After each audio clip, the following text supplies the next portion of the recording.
All right. I think I did this right. Let's see. All right. It says live. We're recording. All right. Still trying to figure out how to use this here. All right. Wait a few more. Wait another minute or two for a couple people to hop on. And this is where I just stare at the camera awkwardly, waiting. Here we go. What's up, Levi? How you doing, buddy? As always, thanks for joining.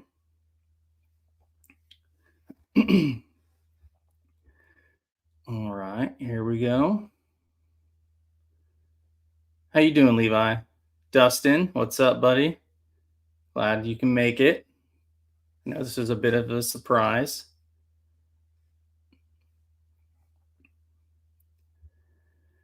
All right. So, what's up, guys? So, we're making history together today. This is actually the first live that I'm doing as Project Past. Kind of just wanted to try something a little different. Been toying with the idea of going live, and the ticker on the Project Past channel just crossed 6,000. We've seen some pretty good growth over the past 6 to 8 months. So, I figured this would be a good opportunity to meet new subscribers, people that have been following me for a length of time. One, I apologize, and two, I figured it'd be a good opportunity to just chat, catch up, and kind of give an overall state of the channel. Um, like I said, we've seen a lot of growth. Visited a lot of cool places last year. Um, got some cool things planned for this year. Currently working on a pretty neat project. We'll get to all this. So we're kind of doing like a state of the channel. Um, So with that being said, I'm James. I live in St. Augustine, Florida. I kind of started this idea in 2021, summer of 21, and I had no idea what I was doing. I kind of still don't, but I kind of started just going to historic sites and giving like a brief overview of whatever site I was at. There's a plethora of history content living in the area of Florida where I live, in the area of Florida where I live. And kind of just didn't really have a direction. And as the channel evolved, I zoomed in a little bit more and started doing more personal stories. And what I mean by that is, instead of giving you an overview about a historic site that you can easily Google yourself, I wanted to share, take a battle like Gettysburg and how many people fought there, and just how many stories there were. Some get lost in translation, some get buried under famous figures that we've learned about. I wanted to go to those kind of battlefields, find those stories and resurrect them and bring them to your living room or phone or however you consume content. So that's where we're at now. Um, Good. I'm glad to see you're doing well, Levi. Again, thank you for you're always tuning in, you're always commenting. I appreciate it. Dustin, the same with you. Dustin is the OG Patreon supporter, so I got to give him a shout out. Um, in fact, Dustin and I met up in Gettysburg for the 160th anniversary, and now I consider him a pretty good friend.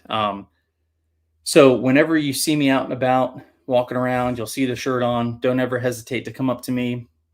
And if you notice I'm going to a battlefield and your schedule happens to line up and you're going to be there, shoot me a message and I'll do what I can to meet up with you as well.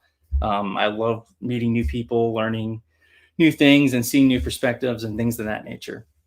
So before we get into the state of the channel, we can't have a history discussion without talking Masters of the Air. It's kind of a hot topic right now. I just finished the fourth episode this morning, and man, it was pretty good. I was kind of itching to watch it last night, but I couldn't. I was working, I finally watched it this morning, and it was different. I wasn't expecting some things, so I'm curious to see how the story evolves in the coming episodes. Um, but Masters of the Air has kind of opened up a whole new avenue of learning for me. I have to admit, I didn't really know a whole lot about the air war in World War II. I knew the Americans bombed during the day. I knew the British bombed at night. I knew B-17s dropped bombs and they had a whole lot of machine guns on them. But I couldn't really tell you anything more than that. When you think of World War II, my mind instantly defaults to, Normandy, Band of Brothers, the 101st Airborne, maybe even Iwo Jima, Pearl Harbor, things like that. So when I started seeing the trailers, And of course, when the episodes started coming out, it opened up a whole new avenue of learning for me. And I have learned a ton. And I'm so happy that this series is out. One, because we haven't had something like this in a while. And two, I was able to kind of go down a little rabbit hole of my own. And I learned that the Mighty Eighth Air Force Museum is about 2.5 hours from me, just outside of Savannah, Georgia. So I reached out to them, and they embraced me with open arms. The staff there, I can't say enough good things about. So when I went there, the wife dropped me off. She went shopping, and I kind of got full access to this B-17 that I knew nothing about. And the main project manager there, his name is Greg. He essentially gave me full access, which I wasn't expecting. When I go to a museum or a battlefield and I'm filming, I don't want to get in someone else's way. I don't want to ruin someone else's experience. So if I'm in front of a certain part of the plane or a display, I try to be mindful of other people there. Again, I don't want to get in their way. But he essentially took down the velvet rope and gave me a full walk around of this B-17. We entered in it near the tail and we walked all through it. And he pretty much from head to toe just described this thing. And I couldn't believe the amount of stuff that I didn't know about this plane. And for starters, you see this massive plane and you go inside and you're shocked as to how cramped and small it truly is. Just walking through the waist section where you had the two waist gunners, you know, before they offset the two waist guns, they were kind of back to back. And you can just imagine, there's not much space and you're just hitting the guy behind you trying to hit targets. Um, and we made our way up through the radio communications room, radio room, whatever you want to call it. And right between the two waist guns and the radio room is the ball turret. And when you think of the ball turret, you can see how small it is, but he opened that thing and I'm talking there was this much space. I could not believe that someone was crammed into that thing and they hung there for hours. It's just incredible. It really puts things in perspective about that generation. And I can't speak for all ball turret gunners, but I know a lot of them couldn't wear their parachute because of how cramped the quarters were. So just imagine, God forbid your plane's hit, it's tumbling through the air, your gravity's bringing you back down to the ground. I can imagine fire, you're still getting hit by German fighters and things of that nature. How can you get out of that tiny turret and then try and put your chute on as your plane is just tumbling through the sky if it stays together? It a whole new perspective. And then being in the cockpit, everything was just restored masterfully, and it opened up a whole new avenue of learning for me, and it was amazing. Did an episode on it. It's the latest video out. And also, if you get a chance, please go to the Mighty Eighth Air Force Museum because, again, it was probably one of my favorite experiences thus far on the channel, at least having to do with that time period. Carson, what's up, buddy? How you doing? Glad you can join. Again, thank you for all the support. All right, so Masters of the Air, we had to touch on it. So I want to touch on some places we've been to last year that kind of stick out in my mind as some of my favorite spots. Like I mentioned earlier, when I first started the channel, I was kind of giving just overviews on historic sites. And then I kind of started hanging around the brigade level, talking about the American Civil War. And then within the brigade, you had your individual regiments. And I started to really enjoy finding where a specific regiment fought and walking in their footsteps. It's one thing to do the brigade. We got 3 to 5 regiments, depending on what brigade you're following. But when you walk in the footsteps of an individual regiment and you read the individual accounts, it really, really hits home and kind of reminds you of that human element to war. So this past year at Gettysburg 160, I did some stuff around the wheat field.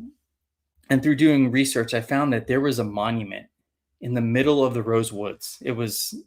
I had no idea it existed. Rebel Media, what's up, buddy? There's a monument in the middle of the Rose Woods. And I had no idea what existed, had no idea what it stood for. I was kind of like, what unit was even there? To my knowledge, there are 3 individual monuments not dedicated to a specific regiment. So we're talking monuments just to individuals within a certain unit. So you have, your regimental monuments sprinkled throughout the battlefield. You have your brigade tablets, things of that nature.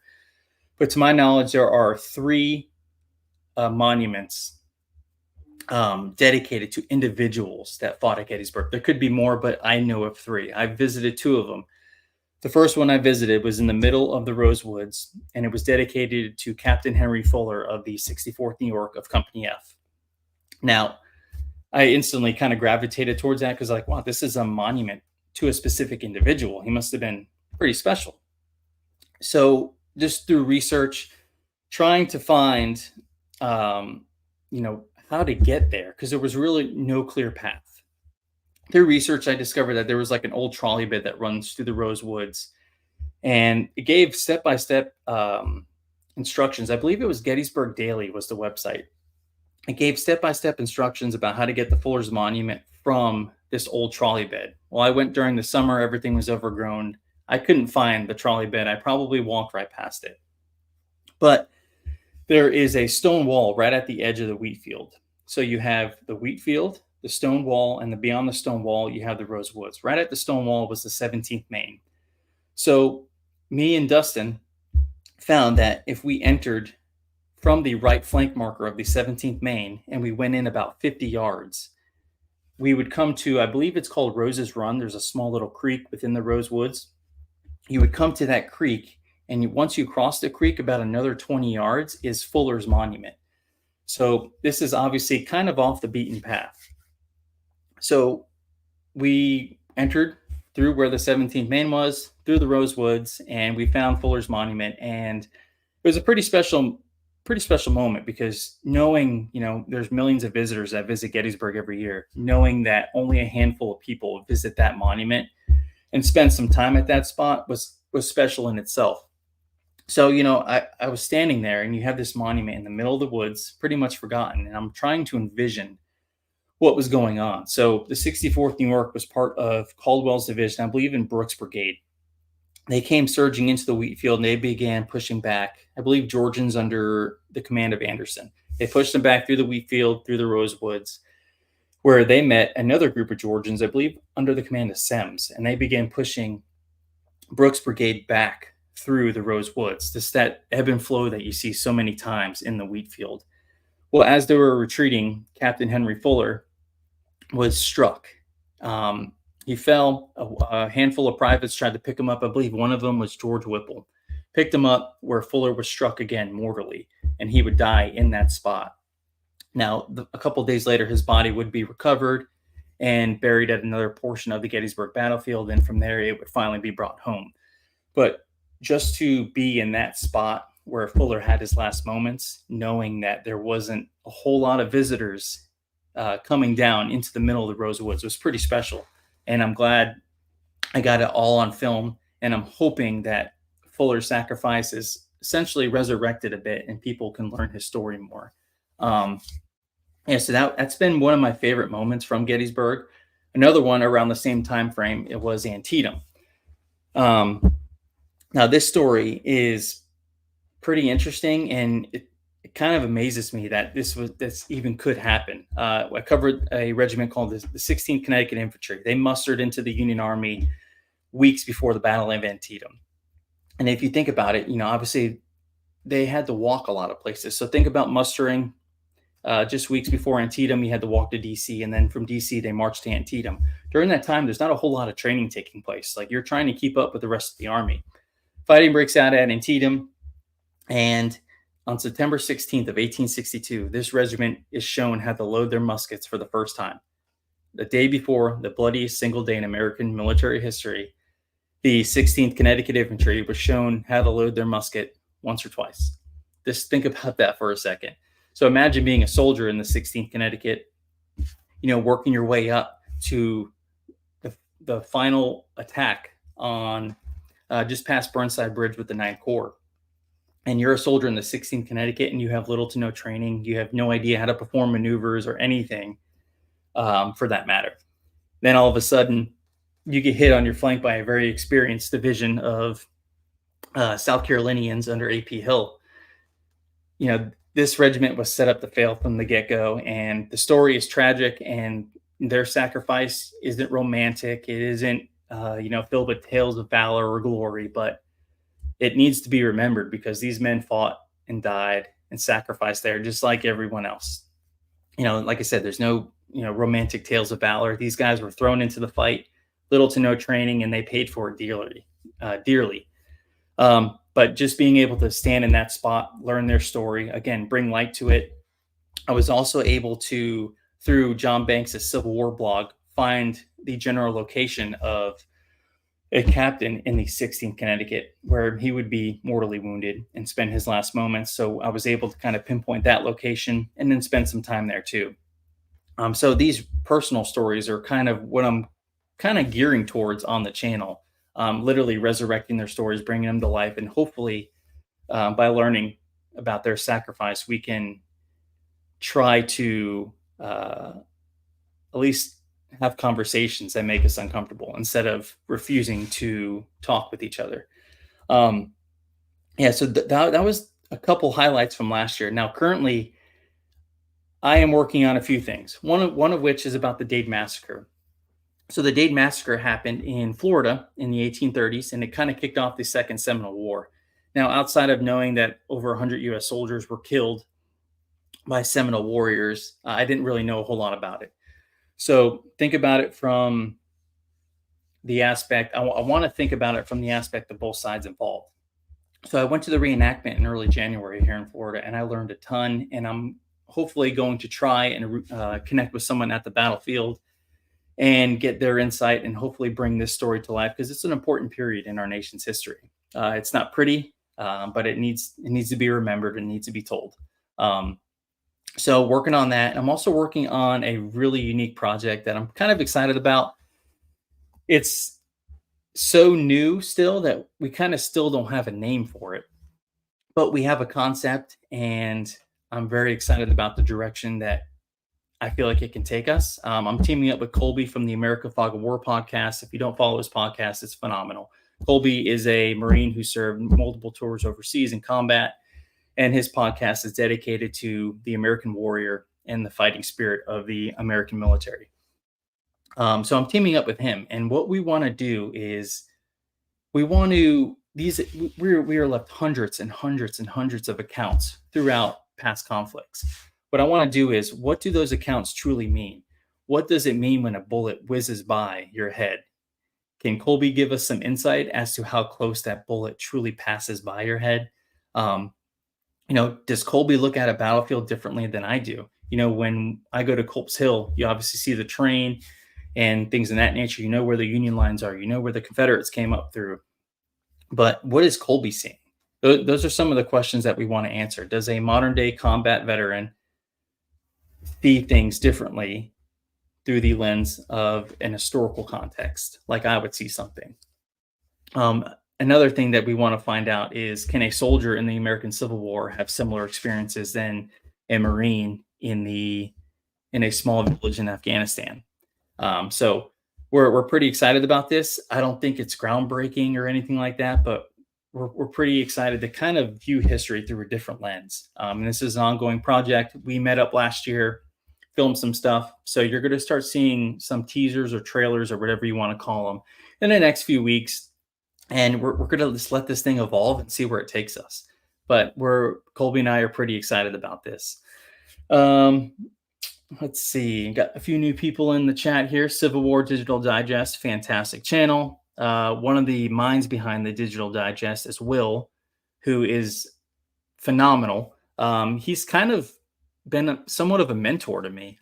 We talk as much as he can. He's a pretty busy guy, but he's always, giving me tips and pointers. And actually, outside of having the Civil War Digital Digest, he actually is another great mind behind the History Fix History app. Now, if you don't know what that app is, think of Netflix, but just history content. And some of that content on his app is just exclusive to History Fix. So if you're not a member of History Fix, you probably haven't seen it. I have the link in the description below. So after the live stream, words are hard on no caffeine. after the live stream, go into the description and you can follow the link, and there's a discount code. If you click that discount code, put it in, it gives you up to 30% off for your first annual subscription. I'm a subscriber. I highly recommend it. Again, if you're tired of Ancient Aliens on the History Channel, or just no history being on in general on normal TV, the History Fix app is pretty cool. And Will's one of the brilliant minds behind it. And you may see a few videos from someone that you may know. But anyway, Civil War Digital Digest, Will's in the house. Carson, thank you for all the support. Dustin, History Fix is great. It is. It really is a cool concept. And again, we all have streaming services, and I get the hesitancy of adding another streaming service, but History Fix also understands that, and that's why they are giving this huge discount. And I think the annual membership is $50, and I think this 30% discount knocks it down to like $35 for the year, and you get unlimited access to it. Highly recommend it. Yep. And then, like I said, all that information is in the description, in this video description. It's also on the channel update that I just posted. The bigger we can get this app, the more history content we can get out there, and hopefully we can bridge that gap between that never-ending war against ignorance. That's, I think, all any of us want to do. Also upcoming is Dustin, you read my mind. The Battle of Ulisti 160th anniversary is coming up next week. I've been wanting to go to it for a few years now. I've always had something going on, but this year I will be there Saturday and Sunday. The reenactment is fantastic. It's a reenactment about the largest Civil War battle in Florida. Now, obviously, there is a reenactment around it, but it's largely forgotten. Maybe not the Civil War enthusiasts or the people that take part in the reenactment, but the common person in Florida or the Southeast has no idea that battle even took place. And there was a large contingency of U.S. colored troops that fought there, including the 54th Massachusetts, the famed 54th that the movie Glory is about. They fought here in Florida, which is extremely interesting. So that is next week. You're going to see a lot of footage from that, especially if you're a Patreon member. I always try to throw you guys some extra stuff. I've been to Ulisti a few times, and it's kind of, again, one of those battlefields off the beaten path, but it's a very well kept rural battlefield. Like, you're seeing the battlefield as close to what it was during 1864. After Ulisti, we're going to Chickamauga. How does that sound? That sounds pretty cool. Probably early April. Now, we're going to land in Atlanta. I'm going to try to hit some sites in and around Atlanta, including Kennesaw Mountain, maybe try to retrace some of the great locomotive chase. Chickamauga, of course. The more I learn about Chickamauga, the more I'm confused about it, if that makes any sense. It seems just like a whirlwind of confusion. It's kind of like Gettysburg's wheat field. Like, the more you try to learn about it, you just leave more confused. That's how I kind of feel about Chickamauga. But I'm narrowing down some stories that I think are going to be pretty cool. One is about the Orphan Brigade in the Confederate Army. I believe their commander, Benjamin Helm, he was President Lincoln's brother-in-law, and he was killed in action at Chickamauga. Pretty interesting to think about. That war left no one untouched by it. It's really interesting. Rebel Media, you'll be at Chickamauga in 3 weeks, hopefully. Yep, Levi, we are going to be covering the Lightning Brigade. That's another interesting story. Their commander was tired of the bureaucracy in Washington. Go figure.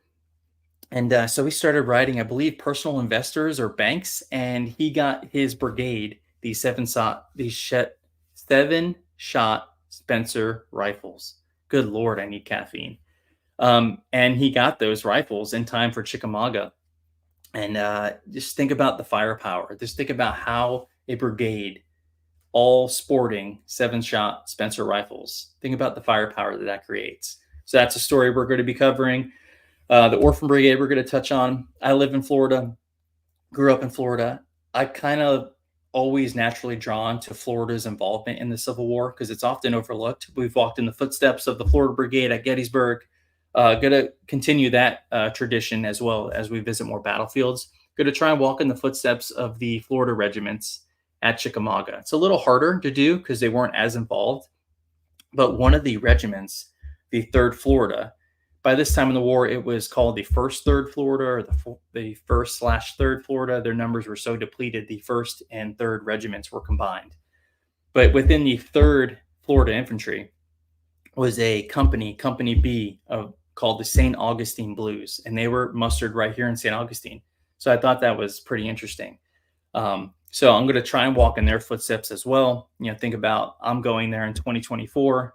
These guys from St. Augustine were there in 1863.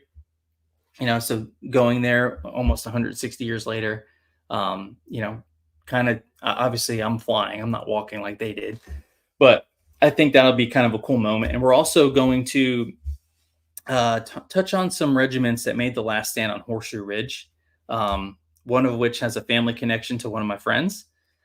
So I think it's going to be a pretty cool moment taking a family member there at the spot where his ancestor fought.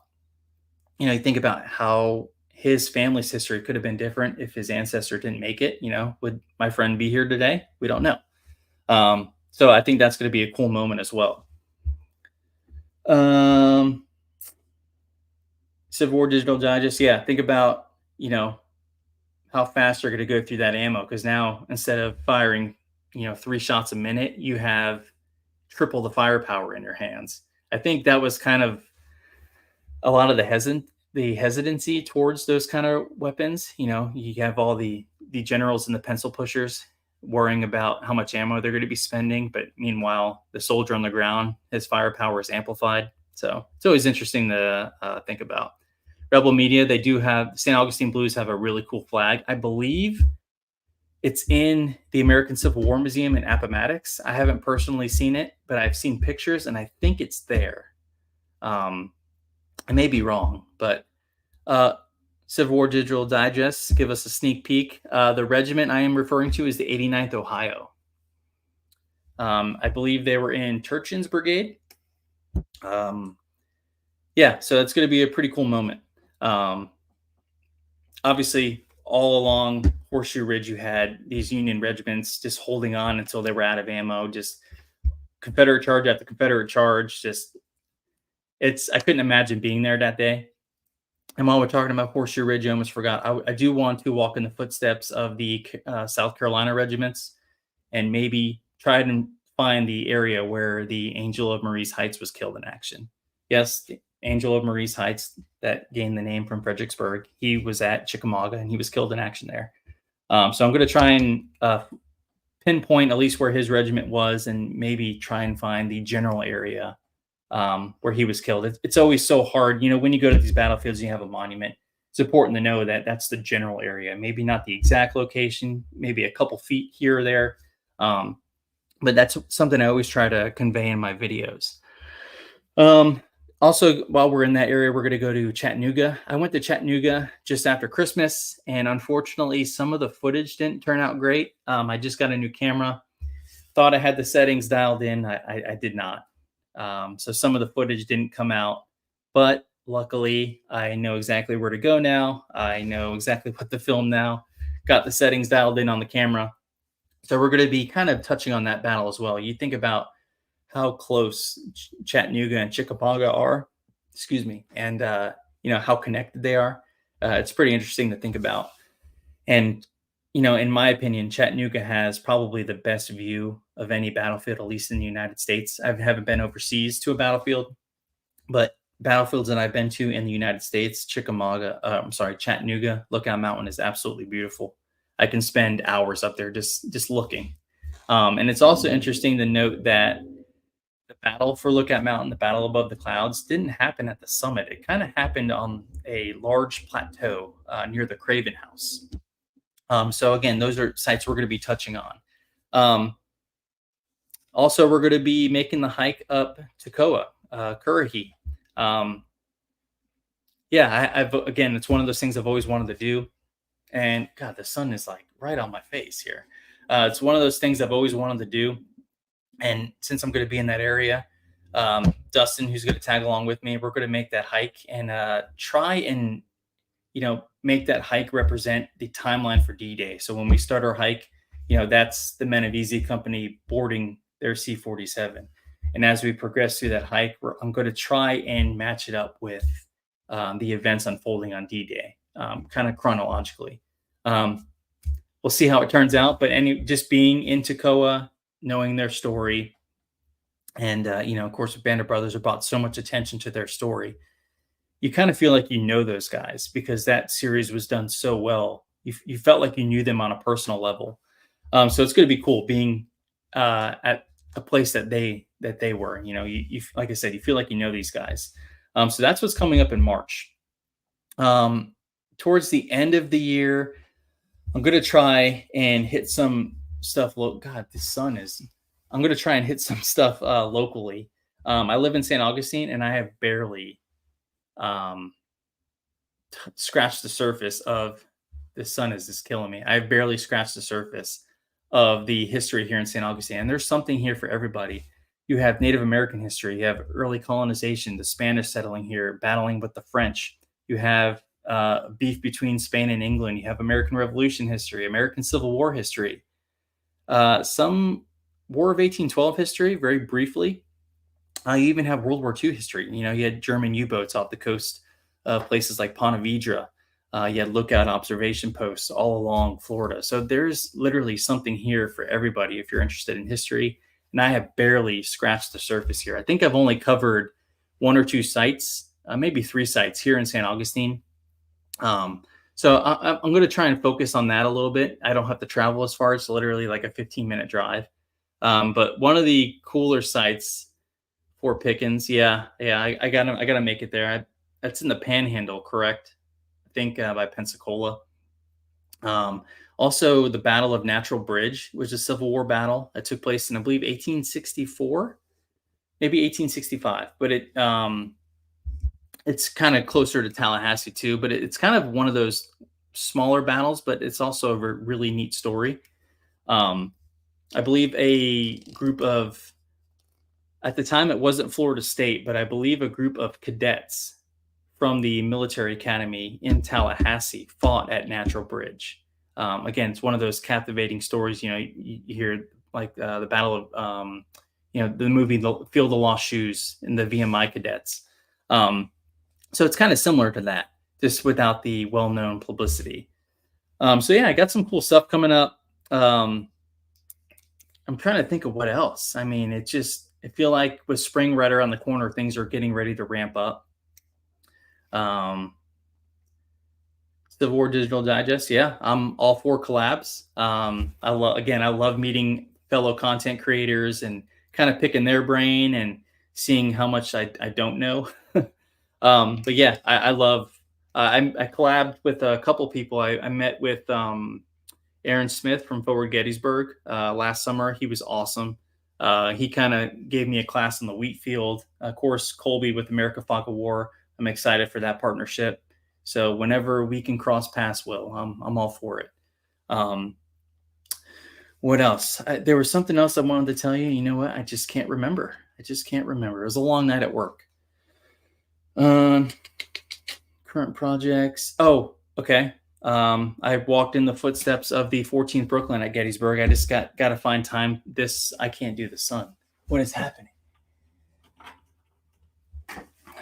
I did nothing. So I just got to find time to edit the video, but we visited all 3 spots where the 14th Brooklyn was. They have 3 monuments at Gettysburg, and I believe they're one of the only regiments that has 3 monuments. I'm not exactly sure on that statistic, but I know they have 3. Of course, near the Herbst Woods, the railroad cut, and then Culp's Hill. So that video is pretty interesting. We kind of started where they made the field, fought, and then charged the railroad cut, and then also on Culp's Hill, which they were a lot more involved than I anticipated. I would like to go back to Gettysburg. There are so many stories that I haven't touched on. The 26th North Carolina always intrigues me. The 2 Maryland regiments duking it out on Culp's Hill intrigues me. Anytime I can shed light on, the Florida Brigade or anything like that, those stories intrigue me. I possibly possibly have an ancestor in the 80th New York. It isn't confirmed through Ancestry. The timeline matches up, the location matches up, the name matches up. I'm just waiting for a little more confirmation before I go and make a video about it. But his name was Patrick Jordan, and he fought in the 80th New York, and I believe they were on the stone wall during Pickett's charge. Maybe not right at the angle, but a little further down. So I think that would be a pretty cool story as well. I've always wanted to connect with a ancestor from a previous generation, obviously, and be and stand in the spot where they stood. So that's a possibility coming up here soon.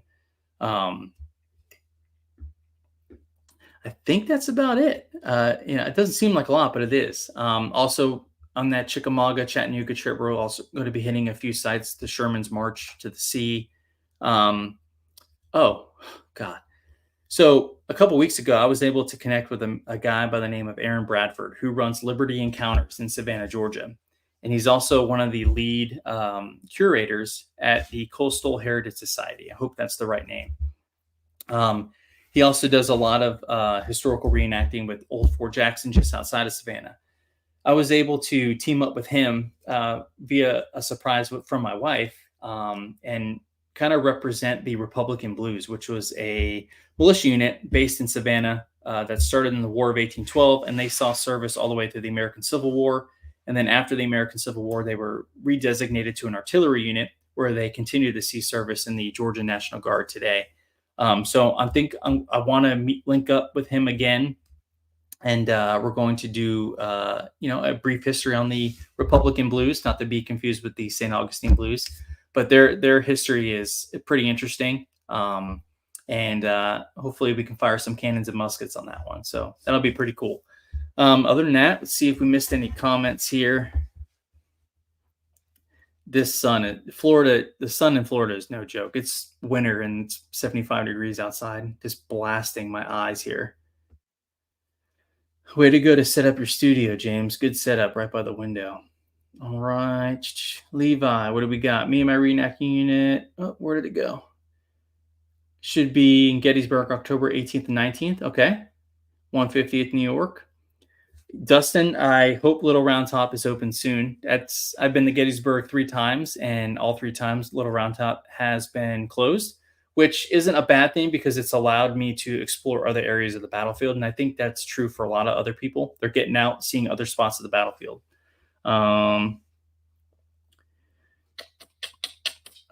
Carson, thanks for joining, buddy. Thank you for all the support. You're always going out of your way to comment and like the videos. You're a Patreon supporter. I'm forever grateful.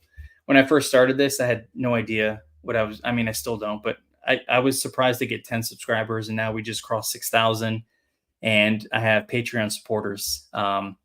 Again, I'm beyond thankful. It's just more motivation for me to help keep history alive. And, you guys are coming along with me for the journey. So that's, I kind of refer to I'm a Green Bay Packers fan. So I kind of refer to my Patreon supporters as shareholders, kind of taking their thunder, the Packers thunder. They're publicly owned, apparently. So yeah, you guys are the Project Pass shareholders, keeping me afloat and keeping me out and about doing history stuff. Wow, this time has kind of flown. I was supposed to be done 10 minutes ago. Yeah, so first live stream. We'll see if this is a monthly thing, a quarterly thing. I'm not much of a talker, even though we're going on 40 minutes. So maybe quarterly, just to kind of give you updates, a state of the channel. Things are always evolving. There's a few things I left out on purpose because I want them to be a surprise. Oh, Carson, you're a Lions fan. They had a good year. You had nothing to be ashamed of. They're a talented team. They're going to be around for a while. But can we all laugh at the Bears? I mean, come on. How long have they been trying? But all right, guys, I guess I'll end it there. Thank you so much for joining me. Again, if you're interested in History Fix, that link is down below along with the promo code. It's a great app, and they got a new video coming out about the 160th anniversary of Gettysburg. So I'm checking daily. So when that comes out, it's going to be pretty cool. But thanks, guys, for joining. Thank you for all the support. And like I always say, we're going to catch you on the next one.